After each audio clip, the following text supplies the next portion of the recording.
एक बार की बात है। एक छोटे से गांव में एक गरीब परिवार रहता था, जहां पर एक बूढ़ा बूढ़ी और उसके बेटा था। बूढ़े का नाम मदन और बूढ़ी का रेखा। उसके बेटे जवान हो चुके थे। अब उसका शादी करने का उम्र आ चुका था। फिर भी वो अपने माँ बाप के कंधों का बोझ बना हुआ था। ना शहर जाता काम खोजने और ना ही घर पर काम करता था। हमेशा बेड पर सोया ही रहता था। एक दिन बूढ़े ने अपने बेटे से कहा, अरे बेटा, तू क्यों न एक काम खोज लेता है। कब तक हम दोनों पर बोझ बना रहेगा। अब तुम्हारा कुछ दिन में शादी भी करने वाला हूँ। मुझे नहीं करना है कोई काम और ना ही मुझे शादी करना। हम ऐसे ही रह लूंगा। गांव वाले के दबाव के कारण मदन ने अपने बेटे की शादी कर दिया, क्योंकि इन लोगों का उम्र भी बीतता जा रहा था। शादी के बाद घर सही सलामत से चल रहा था।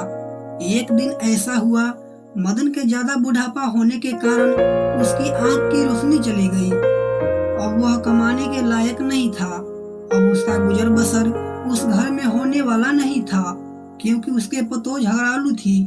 रब्बी, अपने माँ बाप को घर से क्यों नहीं निकाल देते हो? अब तो वह बहुत बूढ़े हो चुके हैं। कोई काम भी नहीं कर सकता। खीरी का घर पे बैठ के खाएगा।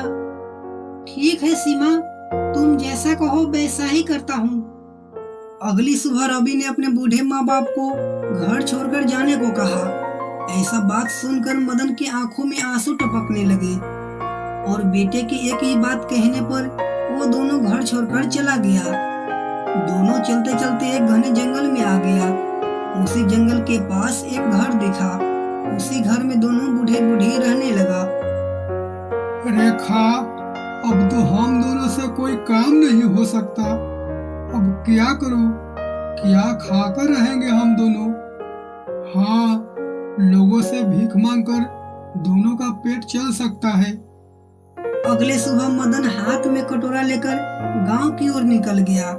वे अंधा बूढ़ा गांव गांव घूमकर भीख मांगा, लेकिन उसे किसी ने कुछ नहीं दिया। वह लौटकर घर आया। अगले दिन फिर से वह दूसरे गांव में गया और कटोरा लेके सड़क के किनारे बैठ गया। एक बार एक लड़का उसी गली से गुजर रहा था। तभी उसने देखा कि एक बूढ़ा व्यक्ति सड़क पर बैठा है और भीख मांग रहा। अरे, दादाजी तो बिल्कुल अंधे हैं और कटोरा लेकर बैठे हैं, और बगल से इतने लोग गुजर रहे हैं, लेकिन किसी ने एक रुपया तक भी नहीं दिया। और ये बोर्ड पर क्या लगा रखे हैं? कृपया अंधे को भीख दे दो। उस लड़का ने देखा बहुत से लोग उस अंधे भिखारी के पास से गुजर रहे थे, फिर भी कोई उसे पैसा नहीं दे रहा था। ये देखकर उस लड़का को बहुत बुरा लगा कि कोई भी बूढ़ा व्यक्ति की मदद नहीं कर रहा। इस दादाजी के लिए मुझे ही कुछ करना होगा, नहीं तो ये भूखे मर जाएंगे। वह लड़का उस अंधा भिखारी के पास गया और अपने पॉकेट से मार्कर निकालकर उस बोर्ड पर लिख दिया, यह एक सुंदर दिन है, तुम देख सकते हो, मैं नहीं देख सकता।